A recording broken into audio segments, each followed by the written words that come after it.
Alright, Swiss Course fan, Ali here. Trigonometry might seem like a right confusing subject at first, but don't you fret. Today we're diving into a powerful tool that will unlock the mysteries of trigonometry, the unit circle. Throughout this video, we'll be conquering 6 key areas.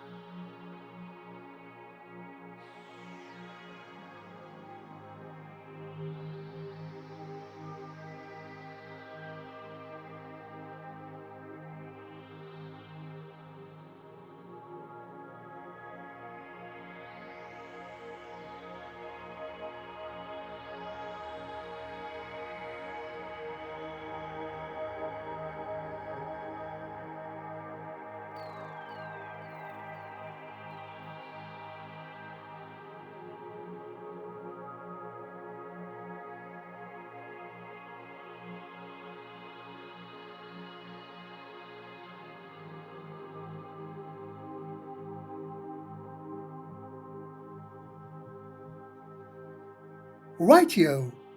Now listen here. There is a bit of a snack in this whole right triangle business. The trouble is you can only measure those trigonometric ratios for angles up to, and I do mean up to 90 degrees in a right triangle. Why is that, you ask? Well, because a right triangle, by its very nature, can't have angles bigger than 90 degrees. Makes sense, doesn't it? So, what are we to do? Well, to tackle those angles bigger than 90 degrees and their trigonometric ratios, we need to call upon another geometrical frame, the trusty circle.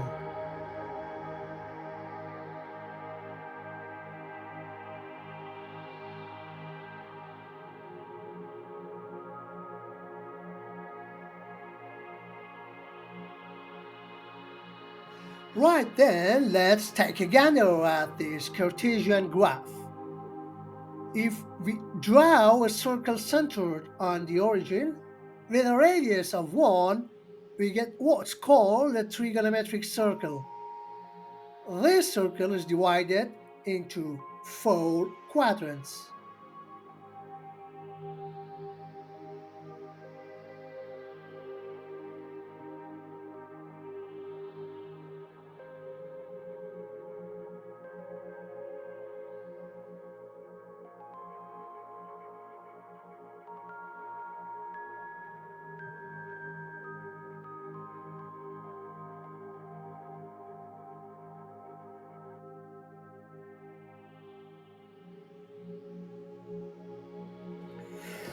Now imagine a point, let's call it P, that starts to move clockwise.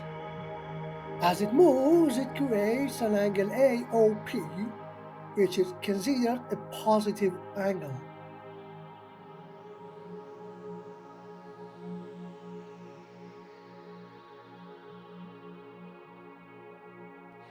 On the other hand, if P moves counterclockwise, it creates a negative angle.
I must say it's worth noting that after a full revolution, we end up back at angle zero.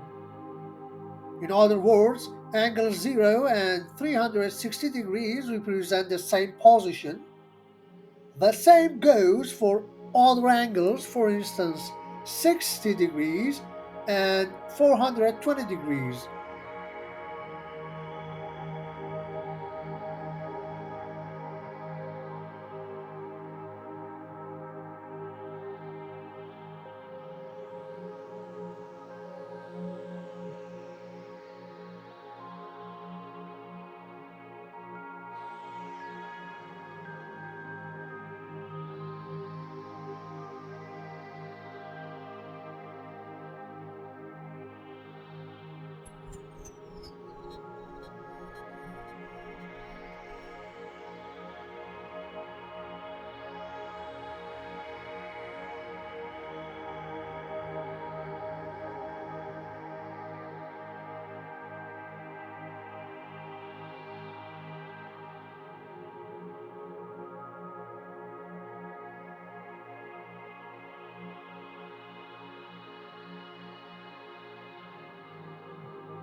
Now that you've got a handle on this trigonometric circle business, let's delve into how we can use it to define trigonometric ratios.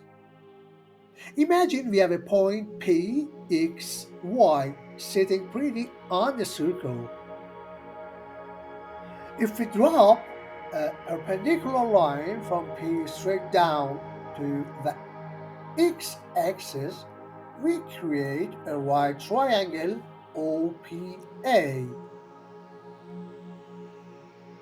With this nifty setup, we can now write out the trigonometric ratios for angle theta. And remember, the radius of our trigonometric circle is always a constant 1. Now take a close look at that point P. See how its projection onto the y-axis, or as some folks might say, its ordinate corresponds to the sine of theta. That's precisely why we call the y-axis the sine axis. On the other hand, the projection of P onto the x-axis, which is also known as its abscissa, is equal to the value of the cosine of theta. Makes perfect sense then why we call the x-axis the cosine axis as well.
Right then, let's imagine we have a point P sitting at 2 thirds and square root 5 thirds on the trigonometric circle.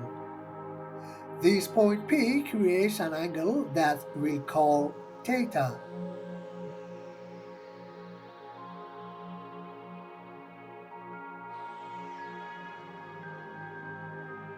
The y-coordinate of P, which is square root 5 third, corresponds to the sine of theta.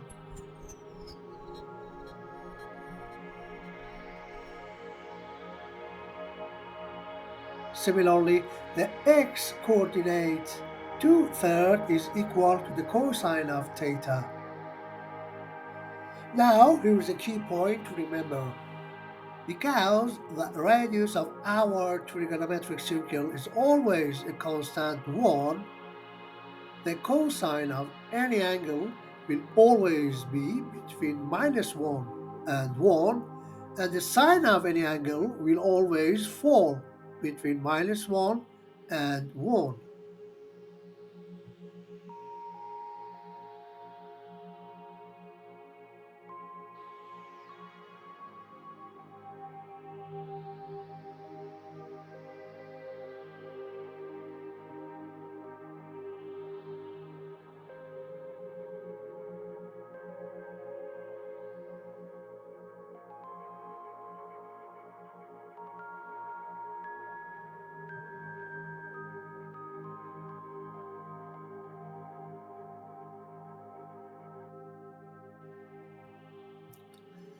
Alright, let's tackle another exercise using the same principle.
Right, let's revisit a similar exercise but with a twist. This time we won't be given the coordinates of the point P on the trigonometric circle. Instead, we'll just have the measure of the angle theta.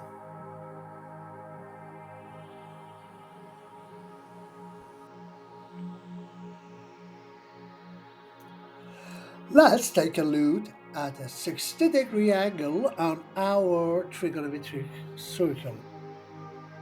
As you may recall from previous video of the series, we can calculate trigonometric ratios for special angles like 30, 45, and 60 degrees.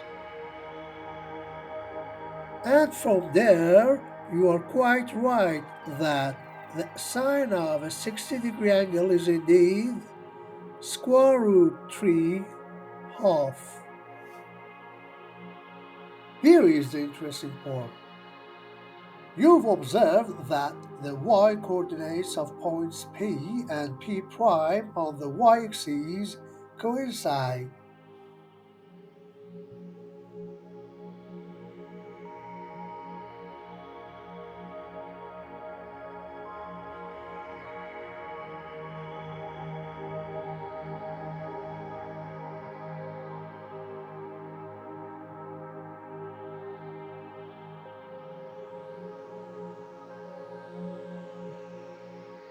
But H and H' are points on the trigonometric circle that represent respectively 60 degree and 120 degrees angles across the x-axis. Then their x coordinates are indeed counterparts. This means they'll have the same absolute value but opposite size.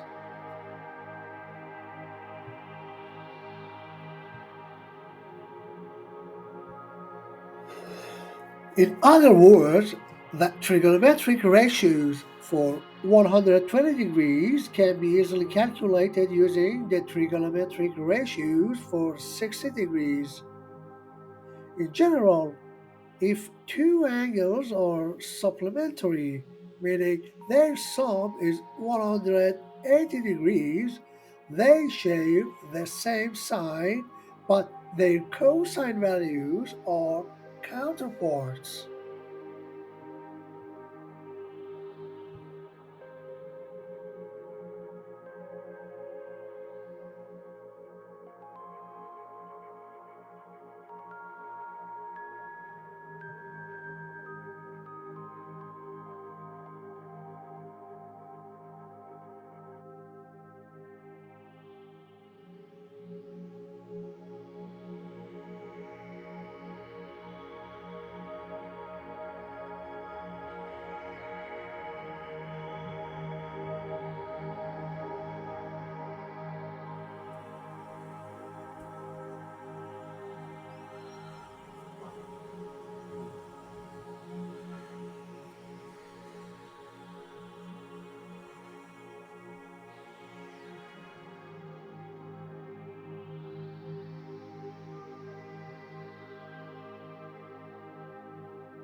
Let's now calculate the trigonometric ratios for each of the quadrantal angles: 0 degree, 90 degrees, 180 degrees, 270 degrees, and 360 degrees. Since our trusted trigonometric circle has a radius of 1, the point A for angle 0 degree will be located at 1, 0. This placement immediately tells us that the cosine of 0 degree is equal to 1 and the sine of 0 degree is equal to 0.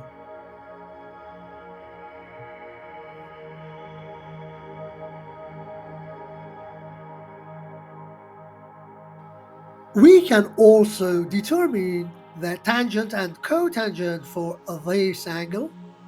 However, it's important to note that the cotangent of 0 degrees is undefined. Cotangent is the reciprocal of tangent, and dividing by 0 is undefined.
And as we reach point A, we encounter angle 360, which corresponds to angle 0.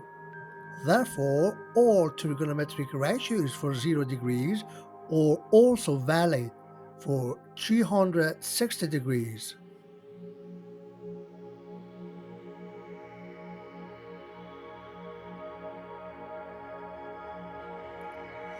Now, using what we've learned so far about the trigonometric circle, let's determine the size of the trigonometric ratios in each quadrant. Watch closely.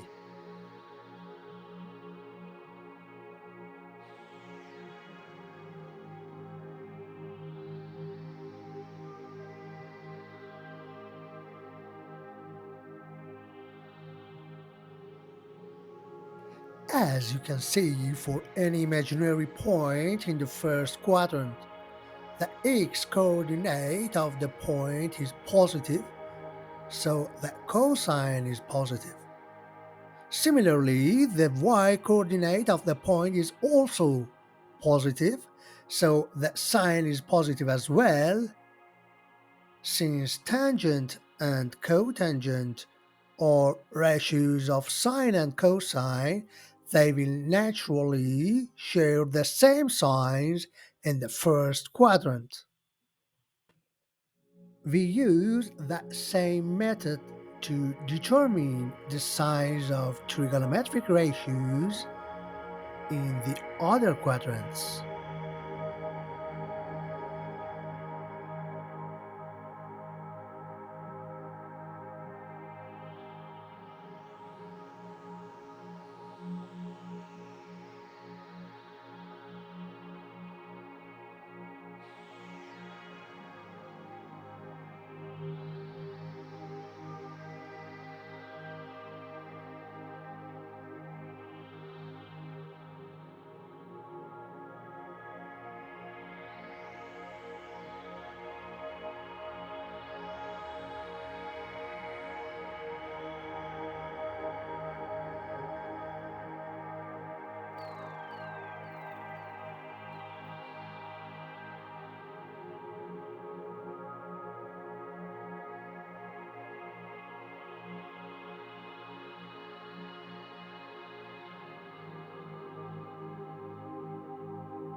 Now, in this exercise, we're looking for the quadrant where both conditions are met.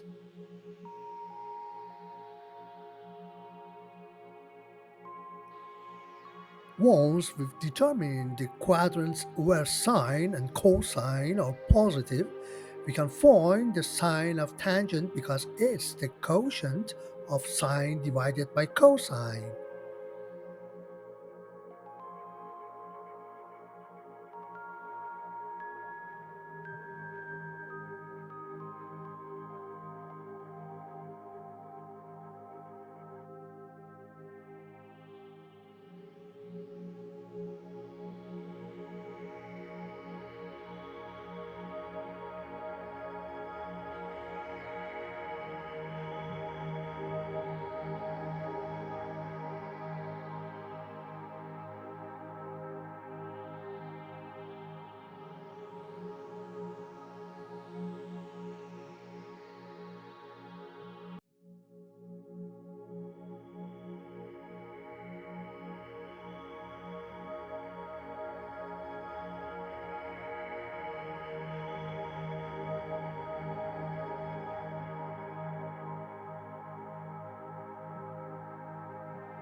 This exercise is a bit more challenging because it asks for two things. First, a quadrant where the product of cotangent of alpha and sine of alpha is positive.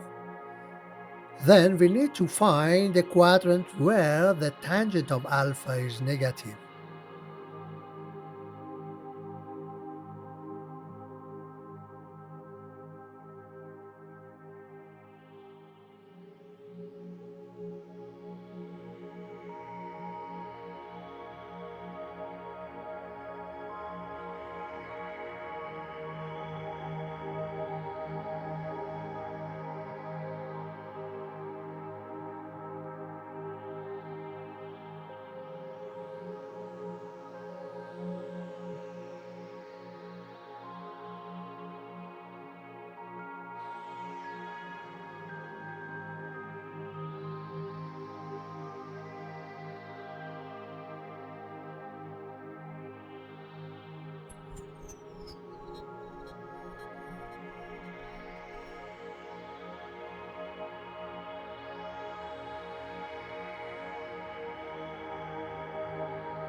Now, let's see how to determine the other three trigonometric ratios if we know just one ratio and the corresponding quadrant.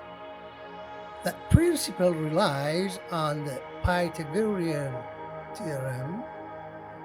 Well, do this by transferring the angle onto a unit circle where the radius is always 1 and then calculating the length of the missing side.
To understand the relationship between the slope of a line and the trigonometric tangent of the corresponding angle, we'll need a two-dimensional Cartesian graph.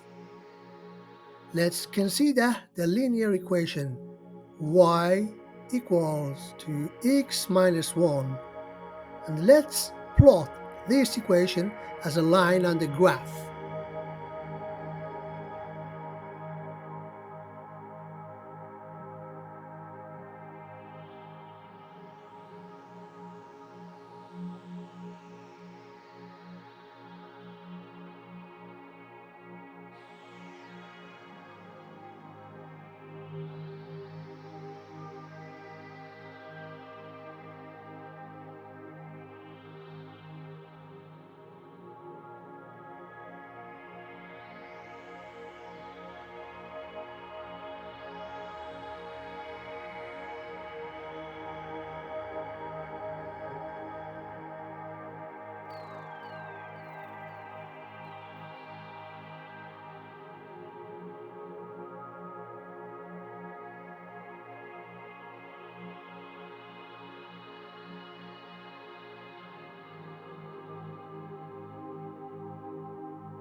Now take 2 points on the line A 2, 1 and B 4, 3.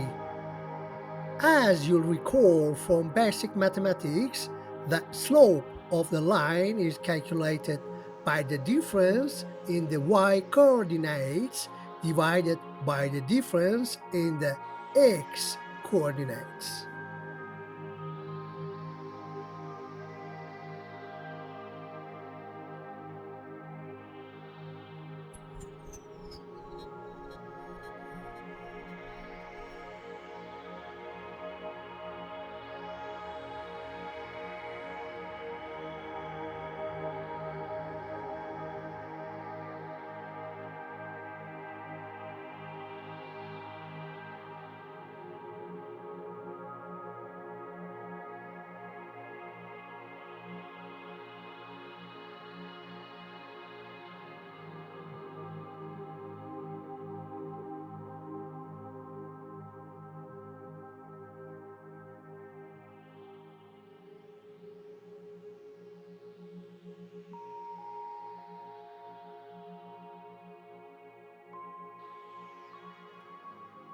Let's now represent alpha, the angle between this line and the horizontal axis.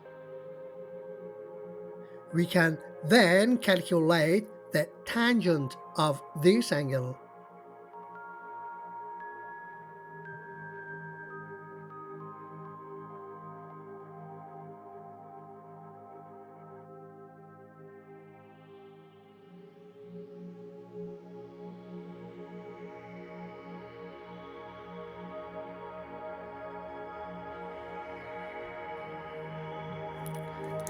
As you see, the slope of the line and the tangent of the angle it makes with the horizon are equal.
Since alpha has the same value as angle O, both share the same tangent.